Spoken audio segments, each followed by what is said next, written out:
eu quero apresentar um pouquinho, rapidinho, assim, a nossa seminarista, mas ela vai explicar o melhor dela depois, né? Mas eu queria só dizer que nós vamos estar essa tarde com a Leia Breschi. A Leia é casada com o Pedro, mãe da Carol e do Felipe, e ela vai trazer o tema para nós sobre identidade da mulher geracional. Olha que coisa legal. Tudo que a gente já ouviu desde sexta-feira, agora ouvimos sobre um tema desse. Fantástico, né? E como Deus é bom que a gente pode estar aqui, nesse lugar, nesses dias lindos, né? Quem é que ia imaginar que ia dar um dia tão frio ou quente, de manhã e de noite? Sempre lembro, mas tem sol, gente, olha que coisa legal. E agora também, para esse momento, eu quero convidar vocês a orar, a colocar também esse momento nas mãos do Senhor, que também Deus dê as palavras certas para a Leia. Vamos orar então? Querido amado Deus, nós queremos te agradecer, Senhor, por tudo que tens feito até aqui na nossa vida. Obrigada, Senhor, por esses dias, por tanto que a gente já ouviu, por tanto que a gente aprendeu, por tanto que já tens forjado no nosso coração. Obrigada, amado Deus, que também temos esse lugar aqui, onde a gente pode, com liberdade, ouvir da Tua palavra, Senhor, em especial agora pela presença da Leia. Obrigada, querido Deus, que ela também tem se disposto a esse projeto tão legal, tão maravilhoso, e que é fruto, Senhor, da Tua criação. Muito, muito obrigada. Dá a ela, Senhor, agora as palavras certas, a mensagem certa. Dá também, Senhor, a nós o dom de ouvir. Aquieta o nosso coração e a nossa mente, para que a gente possa receber, Senhor, tudo que tens preparado para cada um de nós nesse dia. Nós te agradecemos no nome do Teu Filho, Jesus. Amém. Amém. Gente, a Leia tem uma família linda e também ela vai contar um pouco para nós. Uma família que canta e encanta. Né? Uma família que canta e encanta. E nesse momento, Leia, é todo teu. Boa tarde, meninas. Em primeiro lugar, eu quero agradecer a Deus a oportunidade de poder estar aqui com vocês, compartilhando a palavra dele, falando do que ele tem feito também na minha vida, mas agradecendo a cada um de vocês por estar aqui comigo, né? E por a gente realmente conhecer, vivenciar e aprender desse nosso maravilhoso Deus. Bom, como já foi apresentado, então eu sou a Leia, sou filha desse Deus que me resgatou de mim mesma, do Deus que através do seu processo transformador, abençoador, me mostra que as suas misericórdias elas se renovam a cada dia. Bom, eu também sou filha da dona Singrid. Levanta aí, mãe. Essa mulher que eu admiro muito, e se hoje eu estou aqui na frente falando com vocês, é porque os joelhos dela têm bastante carinho. Não porque eu aprontava, né? Tem algumas pessoas que diriam que sim, mas não é por isso. Mas a minha mãe é uma pessoa de fé que sempre me carregou em todos os processos que eu passei, que eu vou compartilhar aqui um pouquinho com vocês, estava me carregando em oração. Eu sou casada com o Pedro, o grande amor da minha vida, apaixonada por ele desde os meus 13 anos. E dessa relação nasceu então a Carolina e o Felipe. Ela tem 15 anos hoje e o Felipe tem 12. A minha formação, eu sou administradora de empresas e agora em agosto vai fazer um ano que Deus ele entregou um projeto na minha mão e na do meu marido, que é de construir uma indústria. Nós somos fornecedores de ingredientes para a indústria cosmética, meu marido é farmacêutico industrial, e ele nos deu esse projeto para, através dos negócios e através dessa indústria, buscar pessoas para Cristo. E ele já tem levantado muitas coisas através desse projeto. Mas um pouquinho antes dele, surgiu no meu coração a questão da mulher geracional. O projeto da mulher geracional, ele tem o intuito, o objetivo de resgatar a nossa identidade como mulheres e filhas de Deus, identificando os lugares, né, de fragilidade da nossa vida, investindo em relacionamentos familiares e profissionais e também as amizades de referência. Entendendo que aonde quer que nós estejamos, no ambiente que nós formos colocados, seja lá nos negócios, seja no nosso lar, na nossa comunidade, nós vamos ter um impacto de tudo aquilo que a gente faz. E o que Deus quer é desenvolver em nós, que através de nós sejam desenvolvidos os ambientes abençoadores. Então, minhas queridas, eu quero falar com vocês hoje sobre identidade. Os bebezinhos estão bonitinhos ali, né? A Carol e o Felipe. Nós somos filhas amadas de Deus. Mas muitas vezes nós temos um comportamento igual o filho mais velho da parábola do filho pródigo. Quando a gente olha para essa parábola, a gente pensa, puxa, mas a gente já sabe ela, né? Acho que aqui não deve ter ninguém que nunca ouviu falar. Mas eu gostaria de pincelar algumas coisas dessa parábola que são muito importantes. Primeiro, Jesus, ele estava falando aos publicanos, aos pecadores, e a gente sabe que sempre lá na espreita estavam os fariseus, os escribas, porque eles queriam pegar Jesus de alguma maneira, né? E Jesus conta essa parábola e ele, além de falar para esses pecadores que também eram merecedores da graça de Deus, ele queria falar no coração daqueles religiosos que estavam com o coração endurecido. E aí ele conta essa parábola que tem alguns detalhes dela que às vezes passam desapercebidos por nós. Esse pai tem 2 filhos e um filho mais novo está cansado da vida e quer aproveitar a vida dele, certo? Então ele pede a herança. Mas a parábola diz que esse pai, ele dá a herança para o filho mais novo, mas também dá para o filho mais velho. Nós sabemos com a história que ele vai, né? Ele gasta todo o dinheiro, de repente ele está na pior, e aí ele cai em si, ele se arrepende. E ele diz, puxa, eu vou lá falar com meu pai, mesmo que eu não sou mais digno de ser seu filho. Eu vou falar com ele porque eu estou arrependido, porque os meus servos têm uma vida melhor que a minha. E o incrível dessa parábola é que quando ele está chegando, a Bíblia conta que o pai está de braços abertos, né? Esperando esse filho.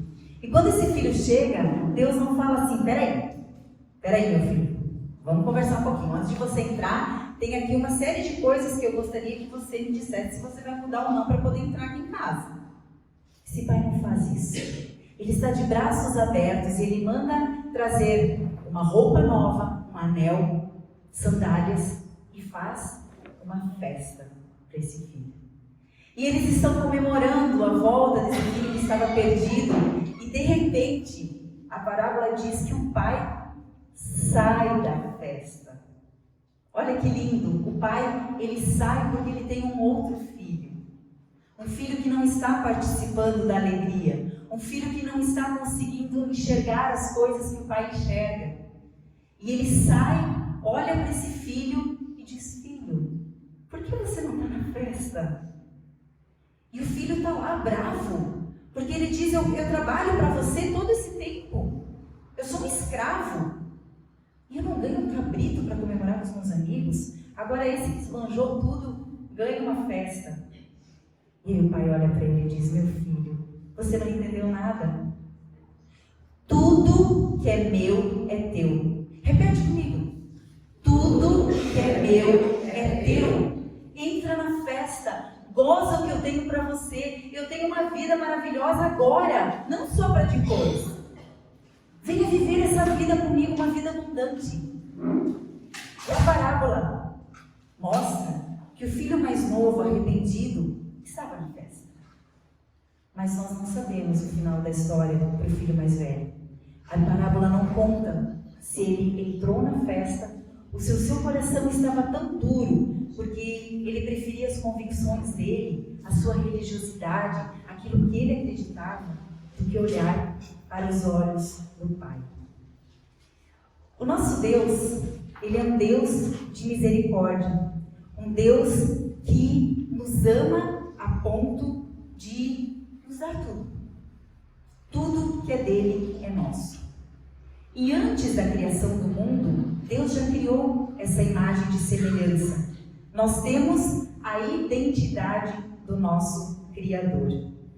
Não no aspecto divino, mas Deus nos criou para que nós tivéssemos relacionamento com Ele. Ele não quer ser um Deus distante, mas Ele quer ser um Deus de perto, um Deus acessível, um Deus que se relaciona. Só que o inimigo lhe traz dúvidas. Ele vem para nós e diz: mas será mesmo que você é filha? Mesmo com esse seu comportamento, você se acha filha de Deus? O inimigo ele fez isso em duas situações, em outras também, né? Mas eu trouxe essas duas. Jesus no deserto e Adão e Eva no paraíso. Qual que é a diferença dos dois? Jesus, ele sabia exatamente o que o pai dele pensava. Jesus e Deus tinham uma conexão tão forte, tão grande, que lá no deserto, quando o inimigo vem e faz aquelas perguntas para Jesus, Jesus não precisou ir orar. Ele sabia o que fazer, porque a sua intimidade com o Pai era muito grande. Ele sabia o que o Pai queria, ele tinha convicção do que o Pai tinha para ele, do que ele desejava. Adão e Eva tinham um relacionamento com Deus. A Bíblia conta que todos os dias ele ia ao jardim e eles tomavam ou um chimarrão, ou um café, né? Um chá. Eles estavam no jardim, eles trabalhavam juntos, eles cocriavam. Mas quando o inimigo faz a pergunta: vocês têm certeza que o que Deus falou é verdade? Se eu fosse você, não acreditava. E aí entra a queda, entra o pecado, porque não havia uma intimidade de saber o que o Pai queria. Intimidade. Sabe, gente, no final do ano, agora,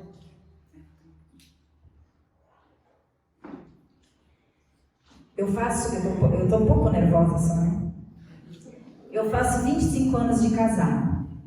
E nesse tempo de casamento, eu e o Pedro, uma coisa que a gente preservou muito no nosso casamento foi a questão da intimidade. A intimidade ela não tem só a ver a questão sexual, né? Que é muito importante dentro do casamento. Mas ela vai além. É uma intimidade forte.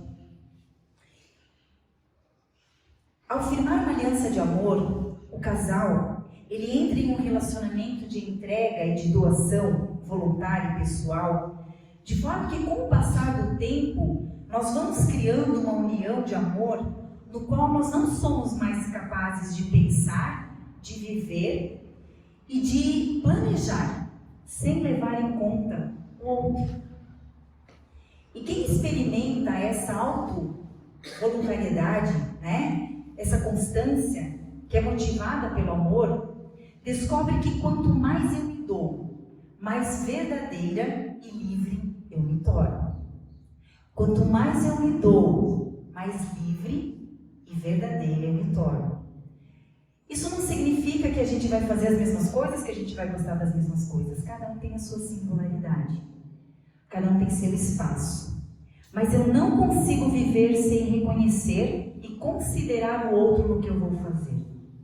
Às vezes eu como esposa, claro que eu piso na bola. Eu magoo o Pedro, eu deixo ele irritado. Não sei como, mas eu consigo deixar ele irritado. Às vezes ele me magoa, né? Mas a gente tenta de todas as formas ser o que vai fazer o outro feliz. E sabe, queridas, em nossa união com Cristo, o Espírito Santo, ele toma tudo aquilo que é de Cristo e traz para nós. E toma tudo que é nosso e o leva para Cristo. É Ele que compartilha conosco a vida de Jesus e torna essa comunhão, essa união possível. Ele é o Espírito da comunhão e do relacionamento. E quando a gente pede para o Espírito Santo entrar na nossa vida, quando a gente vai naquele quartinho escuro que a Carol falou, quando a gente busca pelo secreto, o Espírito Santo ele age. Porque quando você decide a tua vida para Jesus, você recebe o Espírito Santo. Mas você pode calar o Espírito Santo. E ele está ali querendo te direcionar, querendo nos falar. Mas a gente precisa dar espaço para ele. Ele não funde o nosso ser com o de Cristo, mas ele nos leva a essa profunda e íntima comunhão com ele. De forma que a gente pode dizer, como o apóstolo Paulo, esse versículo que já tanto foi falado, e que eu falei para a Carol ontem, parece que nós duas sentamos e escrevemos juntas, ela a palestra e eu o seminário, mas é a ação do Espírito Santo. Porque a gente também vai poder falar, não sou eu quem vive, mas Cristo vive em mim. Eu o conheço de tal forma, eu o busco de tal forma, que eu sei aquilo que eu devo e o que eu não devo fazer, o que eu devo e o que eu não devo dizer, porque eu vou olhar com os olhos de Jesus. Eu conheço a Jesus desde os meus 11 anos de idade. Eu o aceitei lá numa evangelização com o missionário Arthur Klebsch. E desde lá eu tenho um relacionamento muito bom com ele. Nesse tempo eu fiz missão, eu fiz um ano de teologia, tem as CBBistas aqui, né? Não? Vocês já estão na... Olha aí, ó, viu? Então, eu uns aninhos atrás, não vou contar muitos anos, né? Mas uns aninhos atrás eu também fiz CBB. Eu trabalhei sempre dentro da igreja com jovens, adolescentes, crianças, mulheres, coral, banda, limpeza e em todos os setores eu sempre estava lá. Mas Deus, ele é tão bondoso, ele é tão misericordioso, que ele sabia que aquilo era só um relacionamento. Não existia uma intimidade. E aí, Deus começou um processo na minha vida. Ele começou a trabalhar algumas coisas que no início eu não entendi por que isso tinha que acontecer comigo. Mas hoje, depois de 16 anos andando, eu sei que aquilo que começou lá tem tudo a ver com o que ele está fazendo hoje e o propósito dele. Em 2006, eu recebi a triste notícia, numa noite depois de cantar, eu canto num grupo lá na minha cidade, a gente faz casamentos e serenatas e tudo mais. A gente veio de um evento, eu estava no carro, e eu recebi a triste notícia que meu irmão havia morrido. Isso foi um choque muito grande para mim, porque ele tinha apenas 34 anos, um filhinho recém-nascido, e eu lembro que dentro do carro eu dizia, Deus, não pode ser. Mas me veio na hora, não, meu Deus é um Deus poderoso, meu Deus é um Deus gracioso, ele tem muito poder. E eu orei, eu disse, Deus, em nome de Jesus, eu sei que tu podes ressuscitar o meu irmão, e eu sei que é só tu falar uma palavra, que eu vou chegar lá e ele vai ressuscitar. E foi a primeira vez que eu ouvi a voz de Deus. Eu lembro que as travas da porta fizeram aquele barulhinho, mas ninguém trancou a porta. E ele só disse para mim, não. O teu irmão morreu. Ponto. Foi um ciclo bastante difícil, mas depois de 2 anos, eu e o Pedro fomos agraciados com a vinda da nossa primeira filha, a Carolina. A Carolina nasceu uma bonequinha. Nem vou perguntar para a avó, porque senão vai roubar o espaço aqui. Com 17 dias, a Carolina foi internada. E ela recebeu o diagnóstico de uma doença crônica. Uma doença da qual a gente começou muita oração. Eu tenho aqui as minhas amigas lá de Balneário, da onde a gente participa, e eu sei que muitas delas oraram, né, Úrsula? Pela Carolina. E esse foi um processo que Deus disse para mim e para o meu marido, espere, um dia vai chegar, mas espere. A Carolina dos 17 dias até os seus 7 anos tomou antibiótico todos os dias. Ela não podia parar de tomar o remédio, porque senão fazia cicatrizes no rim. E cada cicatriz ia atrofiando o rim.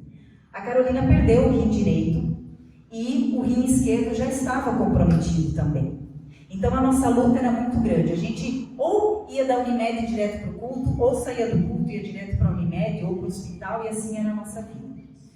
E a gente queria ter mais um filho. E Deus, e os médicos diziam, olha, ele provavelmente vai vir com a mesma doença, porque é genética. Beleza, vamos lá. Nasceu o Felipe. Pensa, eu falei até para Cris, pensa num touro. Esse era o Felipe. O Felipe nasceu com uma saúde incrível. O Felipe você podia deixar de cuequinha aqui em São Bento, na Serração, que ele só ia fazer assim e ia andando, descalço e assim ele ia. Aí era só escutar a avó, põe meia no pé dessa criança está sempre descalça.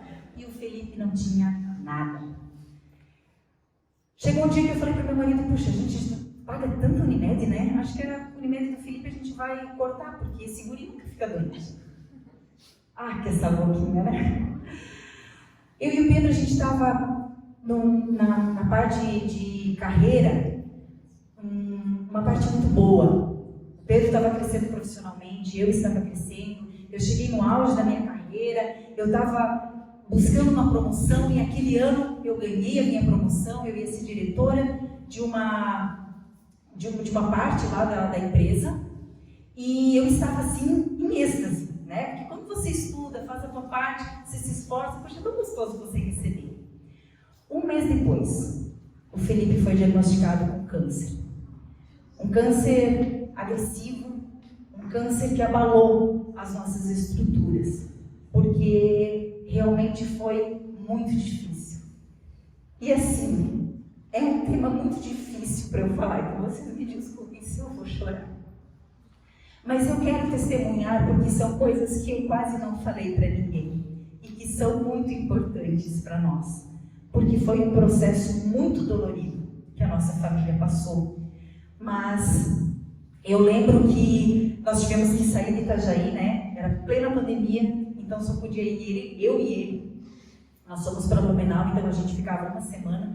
O Felipe, ele tinha que receber uma quimioterapia atrás da outra, porque crescia demais, né? Então eles queriam salvar ele de todas as formas, mas ele ficava internado uma semana, recebia quimio, ia para casa. Só que chegando em casa, ele ficava 2 dias e ele tinha que voltar para o hospital, porque a imunidade dele caía lá embaixo. E teve um dia que eu estava com ele na cama, eu cantava muito para ele, que era a forma que eu tentava, né, trazer a vida.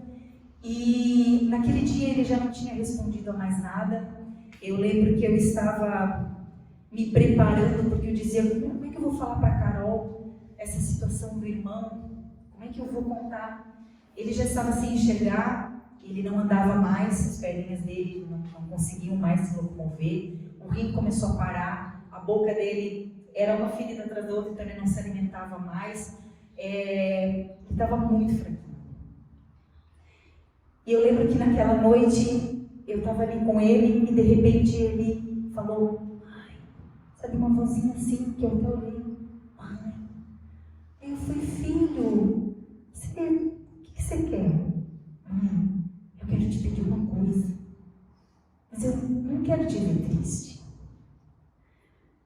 Eu só queria pedir para você orar para eu morrer. Porque mãe, está muito difícil, está doendo demais. A morfina não faz mais efeito, mãe.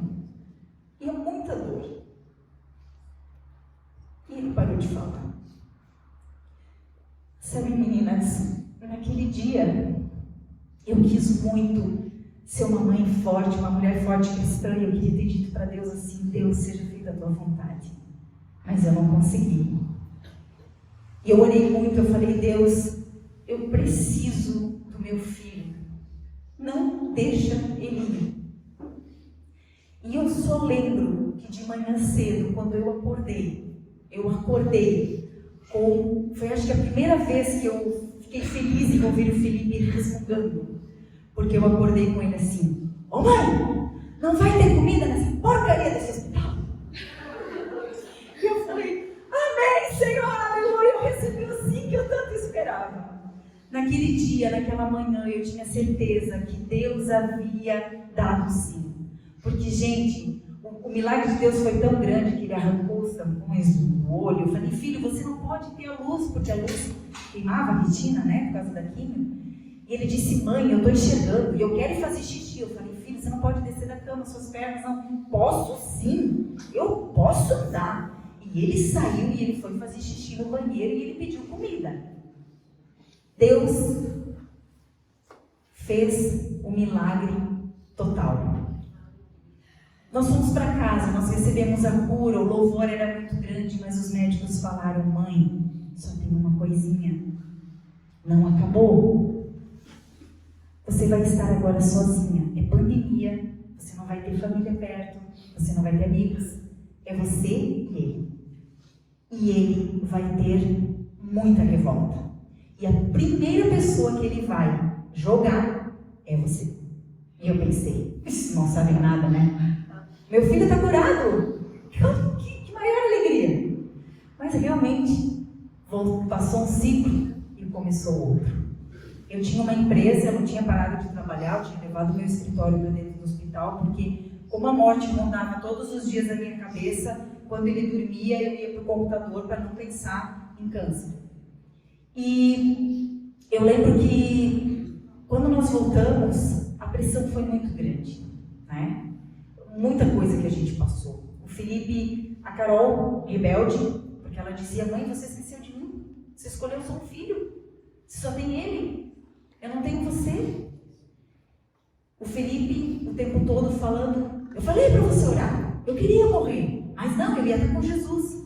Porque naquele dia que ele pediu para morrer, gente, ele falou assim: mãe, deixa eu ir para o céu. O céu, você sempre disse que é o melhor lugar. Eu vou estar com Jesus. Eu vou estar com o tio Caco. A gente vai estar lá com Jesus. E quando vinham as dores, quando vinham os problemas, ele dizia isso: por que é que você não deixou ir com Jesus? Agora eu estou aqui sofrendo. A culpa é tua. O processo foi muito dolorido, até que eu larguei emprego, larguei carreira, larguei tudo e fui parar lá no deserto, né? Lá no deserto. E lá começa o choraminho, né? Lá começa os choraminhos. Por quê? Né? Aí a gente fala que o povo de Israel era muito tolo, né? Sabia de tudo, de Deus, e ficava reclamando. Pois é, eu era igual a eles.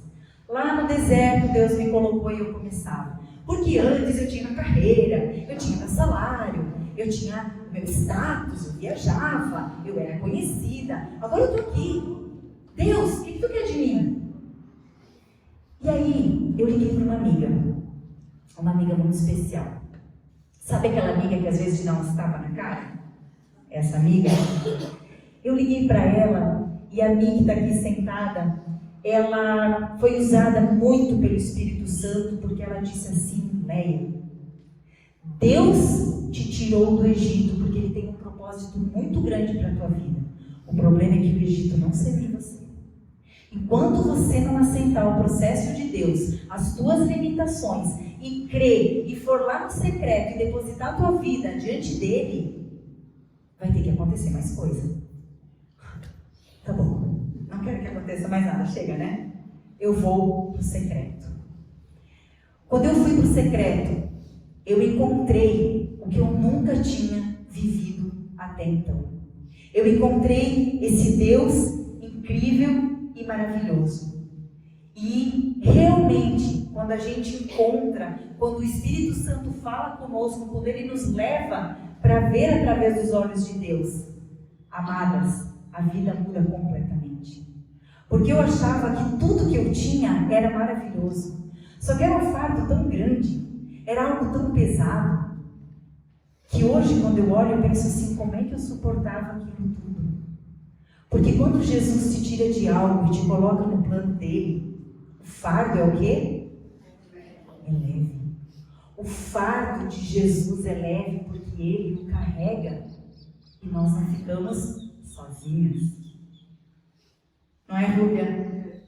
Agradeço muito porque tenho irmãs que oraram muito por mim, que estavam comigo em oração o tempo todo. E nessa história eu sempre lembro dos nossos queridos Jó. Se a gente para pensar nesse homem que disse antes de acontecer tudo que aconteceu comigo, eu só ouvia de Deus. Mas a partir do processo, a partir da forja, a partir do fogo, Jó soube quem era Deus e quem ele era em Deus. Se nós olhamos Esther foi aquela menina órfã que foi educada pelo seu tio, estava lá no seu povo, de repente é tirada de lá, colocada dentro de um palácio, ela teve que se tornar rainha, teve que mudar todo o seu comportamento, aprender uma nova língua, novos costumes. Para que esse processo todo? Porque através dessa mulher, Deus tinha um plano e o povo todo foi salvo da morte. Se nós olhamos para Ruth, a mesma coisa. Ruth pertencia ao povo que pegava crianças e sacrificava para os seus deuses. E ela vai, conhece o povo do Deus verdadeiro, e de repente ela se vê que esse Deus também levou o seu marido, levou o seu sogro, e agora ela está lá com a sogra, onde naquela época, mulher sozinha sabia que estava fadada à morte. E ela experimenta o processo desse Deus maravilhoso, e através de toda a sua vida, pessoas são transformadas, a vida da sogra é transformada, e Ruth entra na genealogia de Jesus. Ana, que nós ouvimos com a Carol, é julgada, né? Tem todo esse sofrimento, porque queria ser mãe, é julgada pelo próprio sacerdote. Mas Deus tinha um plano, um projeto na vida dessa mulher, e ela teve uma maternidade diferenciada, depois ela teve outros filhos, mas ela precisou passar pelo processo. Nós não podemos negar os processos, minhas amadas. As nossas limitações, elas são limitações que Deus usa para a sua glória. Porque não sou eu que faço, mas Cristo já fez. Quando eu deixo o processo acontecer, acontece que eu sou luz do mundo e sal da terra. Eu me torno uma criatura renovada, com valores, com ética. Os meus relacionamentos, a minha vida, ela é moldada por Jesus. Eu cultivo essa devoção. Eu não tenho mais um relacionamento com Deus distante. Eu não sou mais de ir na igreja e lá eu leio, chego em casa e faço a minha devoção, tem hora marcada, né? Não. O meu relacionamento com Ele é constante, as minhas ações são direcionadas a partir do seu olhar. A minha vida é transformada. Tudo que eu faço pensando no que Ele iria fazer. É claro que nós temos a nossa natureza, né? E qual é a nossa natureza? A nossa natureza é pecaminosa. Nós continuamos pecando. Nós continuamos fazendo coisas como o apóstolo Paulo fala, aquilo que eu quero, eu não faço. Mas aquilo que não é para fazer, aquilo eu faço. O apóstolo Paulo. Nós também somos assim. Nós também decepcionamos o nosso Deus, nós também pecamos, mas essa é a nossa natureza por causa da queda. Mas qual é a nossa identidade? A nossa identidade é do nosso Criador. Isso tem que ficar muito importante na nossa vida. Essa identidade, ela então precisa passar pelo processo. Porque somente pelo processo é que nós vamos entender, quando nós somos forjadas, e eu tenho certeza aqui, que se eu desse o microfone para cada uma de vocês, cada uma tem um processo aqui para falar. Então, se esse processo já tocou a tua vida, leve ele a Deus, leve ele lá no escuro, pergunte para ele o que ele quer fazer na sua vida, porque ele vai te mostrar quem ele é de verdade e por que você está aqui. O propósito de Deus, ele começou então lá na criação, está na origem. Ele tem esse propósito de relacionamento, e olha só, gente, ele criou uma natureza toda, uma natureza que geme, uma natureza que adora, mas a natureza, a criação de Deus, ela não tem o que o ser humano tem. Só nós podemos nos relacionar com Deus, só nós podemos falar com Ele, e Ele fala. Eu lembro que quando eu dizia para o Felipe fala com Deus, e ele pegava a Bíblia, o Felipe é muito sarcástico, tá, gente? E ele fazia assim, não escutei. Eu dizia, filho, não é assim que você vai escutar. Mãe, Deus não fala. Tu tá aí? Deus não fala. Fala, meu filho. Tu já ouviu a voz dele? Já ouvi, meu filho. Só que você tem que ter intimidade com Deus. Mas eu lembro muito dele colocando a Bíblia, né, no ouvido. E ele também tem as experiências dele. Ele também tem muita coisa para contar. E eu creio em nome de Jesus que Deus tem um propósito na vida do Felipe muito incrível. Muito incrível. Porque porque as crises dele ainda são muito grandes. Ele está curado, ele está 100% curado fisicamente. Mas aqui dentro, aqui, ainda Deus precisa trabalhar no seu coraçãozinho e na sua mente. Quando Deus nos chama, Ele sabe que a nossa identidade ela foi danificada. A nossa identidade com a queda, ela foi quebrada. E no mundo que nós vivemos, a cultura que nos é jogada, as questões que são colocadas, elas realmente querem nos afastar dessa verdade absoluta. Nos trazer o caos e nos trazer essa voz que quer ser mais alta do que a voz do nosso Deus. A identidade ela tem tudo a ver com a legitimidade. Deus consegue se reconhecer quando Ele olha para mim? Quando Ele olha a Leia, Ele se vê na Leia? Porque é isso que Ele quer. Ele quer uma intimidade tão grande que quando Ele olha para mim, Ele se vê em mim. Será que eu sou resultado dessa relação com Deus? Ou será que eu sou resultado de uma relação que eu somente projeto? Ou eu sou resultado de uma relação religiosa, mas não uma relação pactual, uma relação de aliança que Deus quer fazer comigo e com você? Quem eu tenho representado? Quais os interesses que eu tenho defendido? Eu lembro que no ensino confirmatório, quando a gente falava que não pode falar o nome de Deus em vão, era aquela coisa, né? Você não podia falar assim, meu Deus do céu. Aí já tinha um tapa na boca, né? Tanto é que a minha mãe era muito rígida com isso, não fala o nome de Deus em vão. E realmente, a gente não deve falar em vão o nome do Senhor. Mas esse falar o nome de Deus em vão, ele vai muito além do que falar meu Deus do céu. Quando eu falo que eu sou cristã, que eu vivo uma vida com o meu Senhor, mas as minhas atitudes, aquelas, sabe, que quando eu não estou aqui no seminário falando, quando eu estou lá na minha empresa, e vem imposto de renda, vem uma venda que um cliente diz assim, eu compro, só que eu não quero nota. Ou quando vem algumas outras questões, eu estou usando o nome de Deus em vão? Eu estou dizendo que eu sou cristã, mas as minhas ações não condizem com isso. Quem eu tenho representado? Quando Deus se vê em mim, quando eu represento o nome de Deus, eu tenho autoridade. Deus, Ele me veste com a sua autoridade e aí eu consigo ser instrumento para o agir de Deus. Nós sabemos que não é fácil. Ninguém aqui é perfeito ou certinho. A gente faz os nossos erros. Mas a intimidade com Deus, gente, é algo fantástico. Porque muitas vezes eu me vejo em situações que eu digo, tá, Senhor, olha só, tem a feira agora em tal lugar, e eu falo, né?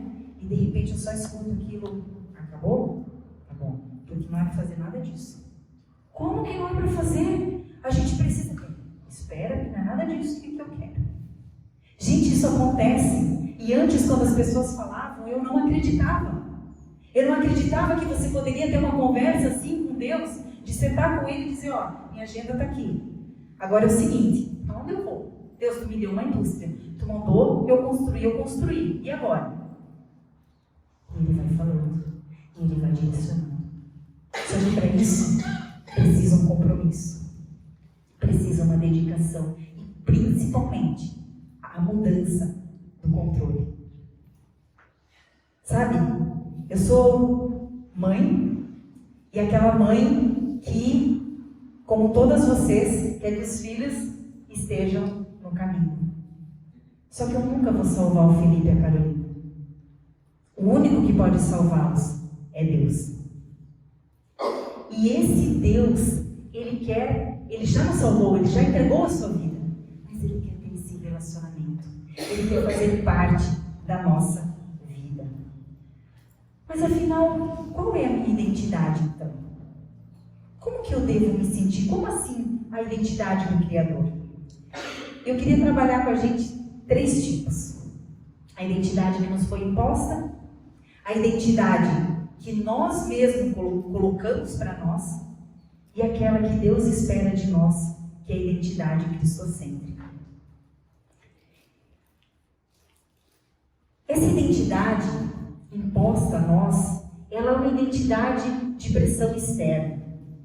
Nós sofremos essa pressão cultural que vem impor sobre nós um tipo de identidade aceitável ao ambiente onde nós estamos inseridas. Ela projeta sobre nós alguns conceitos e, dependendo da influência que esse ambiente concede a nossa identidade se molda. Quando eu falei para vocês que eu estava nessa carreira, que eu estava conseguindo as coisas, graças a Deus, os meus valores e a minha ética sempre foram as que Deus tinha colocado. Mas hoje, quando eu olho, eu agradeço sempre a Deus que Ele me tirou de lá. Porque aquele ambiente estava, assim, gerando certa influência.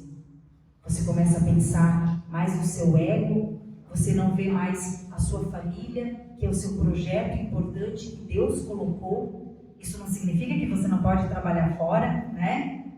Mas aonde está a verdadeira questão? Vamos olhar uma vez para Abrão. Abrão, ele recebeu esse nome do pai. E o nome dele significa pai exaltado. Ou seja, ele já recebeu essa pressão, né? Ele sabia que ele tinha que em algum momento ser a felicidade do pai. Nós pais temos que cuidar com isso, né? Muitas vezes a gente coloca aquilo que a gente gostaria para dentro dos nossos filhos e não deixam eles expor aquilo que eles querem. E Deus chega para Abrão e fala: eu quero te tirar da tua terra, sai de ti mesmo, eu tenho um plano muito maior para ti. E olha só como o nosso Deus é divertido. O nome Abrão significava pai de um povo, algo pesado, né? Um fardo difícil de carregar. Aí Deus vai lá e diz para ele: não te preocupa, você não vai ser pai de um povo, você vai ser pai de todas as nações. Bem mais fácil. Puxa, como assim? Antes era um fardo, como que agora não vai ser? Se antes era de um, agora é de todos. Porque com Deus, o fardo é o quê? É leve. Quando Ele entrega algo em nossas mãos, Ele diz que o seu poder se aperfeiçoa na fraqueza. Ai Deus, eu tenho tantos limites. Ai Deus, eu não sei fazer isso. É você mesmo que Ele quer. Porque Ele usa as pessoas que Ele tem chamado. E Deus troca o nome de Abrão para Abraão. E ele tem a paternidade de Deus. Quando ele sai dele mesmo, ele descobre quem é esse Deus incrível. Só que também existe essa identidade que nós mesmos colocamos. E ela é muito forte. Ela é uma luta interna. Porque muitas vezes é através dessa identidade que a gente coloca para nós mesmos e a gente tem que viver de acordo com essa projeção que a gente faz de nós. Vamos olhar o apóstolo Paulo. Saulo, antes da conversão, era zeloso, religioso, amava a história do seu povo, era um homem correto, respeitava a lei, tinha sempre hábitos saudáveis, usava roupas que não escandalizavam ninguém. Ele amava a Deus e era o cara certinho. Eu tenho certeza que o Saulo era meu cano, com certeza absoluta. Né? Ele era meu cano. Ele era corretíssimo em tudo que ele fazia. E aí chega Deus, o Senhor, e faz ele cair por terra. E abre os seus olhos e muda o Saulo para Paulo. Saulo significa desejado. Ele tem a mesma raiz do nome Saul, que significa forte, gigante, líder, destaque. O Saulo tinha projetado para ele que ele seria o melhor fariseu daquela época, e ele era o melhor fariseu. Mas pense no fardo disso.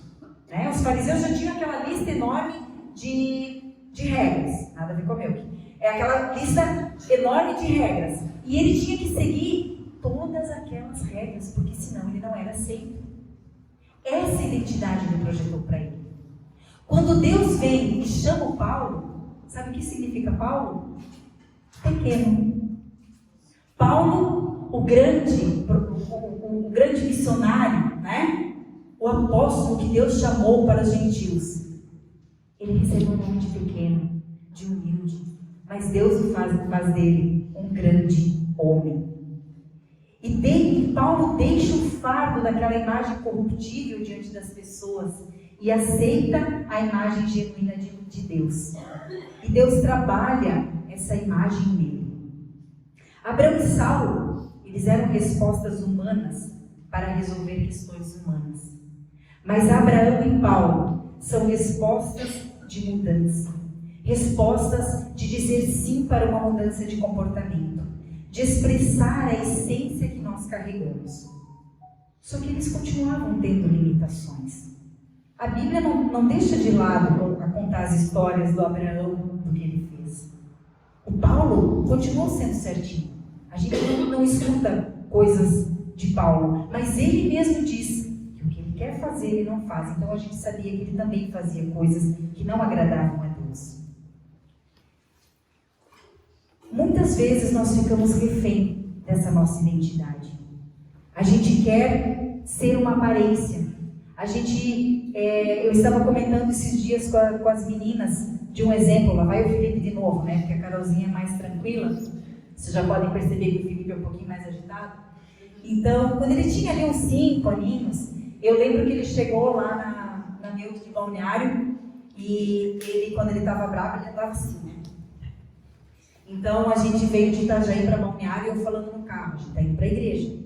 Você muda esse teu comportamento, senão me entra lá fazendo bagunça. Você cuida do que você vai fazer. E ele só fazia assim. Chegamos na Milk e ele entra assim, né? E a dona Hilde, que é uma senhora mais de idade, estava ali e ele bateu com tudo nela.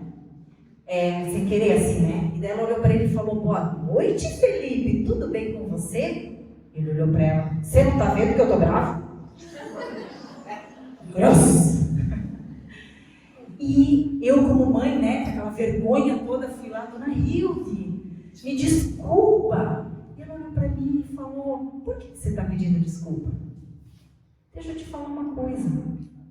O Felipe, ele me ensinou uma coisa hoje à noite, nem preciso mais ficar no culto. Ele me ensinou que eu tenho que ser verdadeira. Porque quando eu pisei na igreja, eu coloquei minha máscara. Eu hoje estou muito ruim. Eu estou acabada. A minha vida está toda errada. Mas eu não consigo ser o Felipe.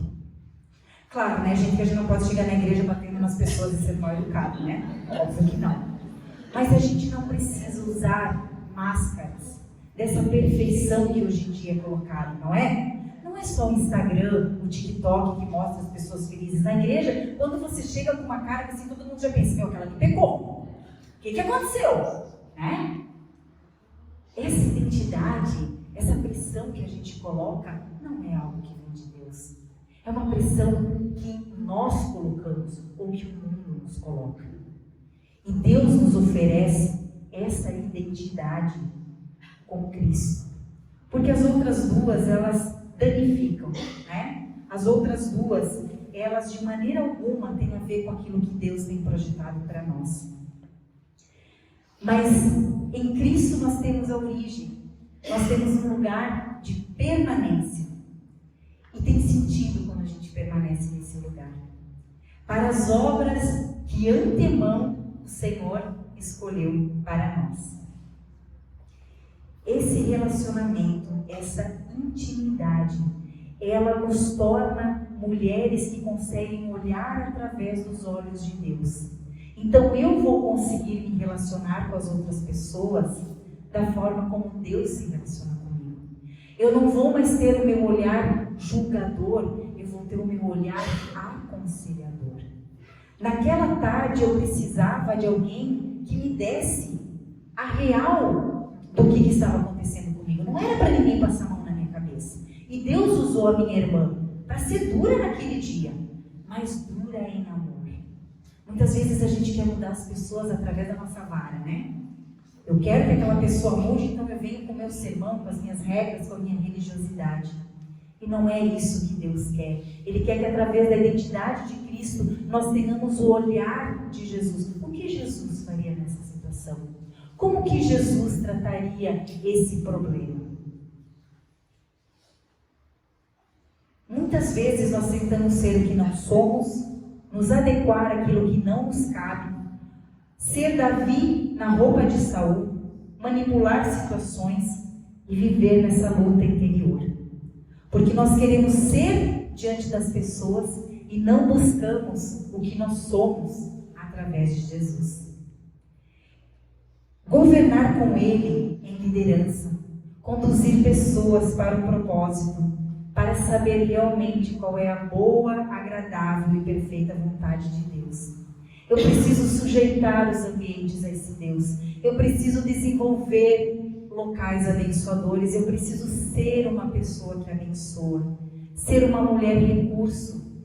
A Carol falou um pouquinho disso. Nós temos a parábola dos talentos. Deus sempre vai entregar para nós algo. Eu tenho investido nisso que Deus tem entregado? Eu sei o que Deus tem me entregado?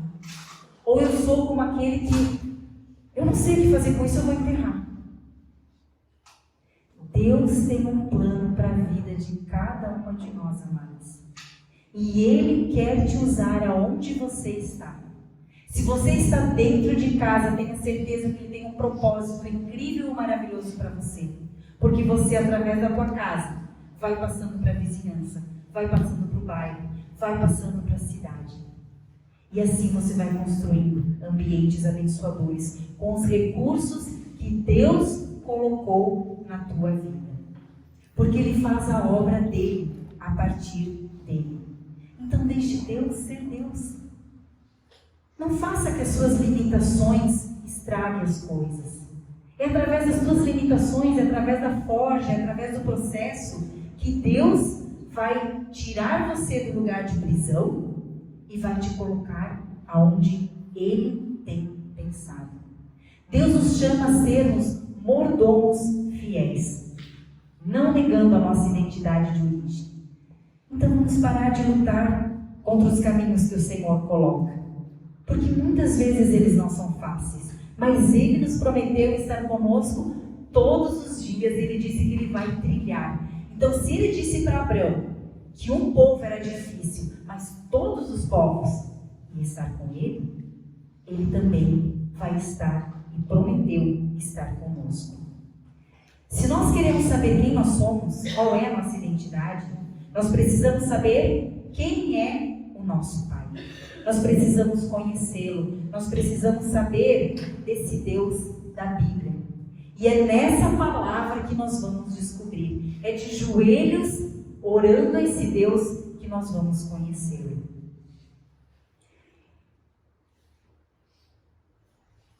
Quando Paulo nos diz que nós não devemos nos conformar com este século, que a nossa mente, ela precisa ser moldada, isso está muito ligado à maneira como nós pensamos as coisas, como a nossa mente tem sido. Se nós realmente moldarmos a nossa mente para a mente de Cristo, se nós buscarmos o padrão dele, Ele vai nos direcionar e nós vamos saber qual é a boa, perfeita e agradável vontade de Deus. Gente, o nosso Deus, se tem uma coisa que Ele é fiel.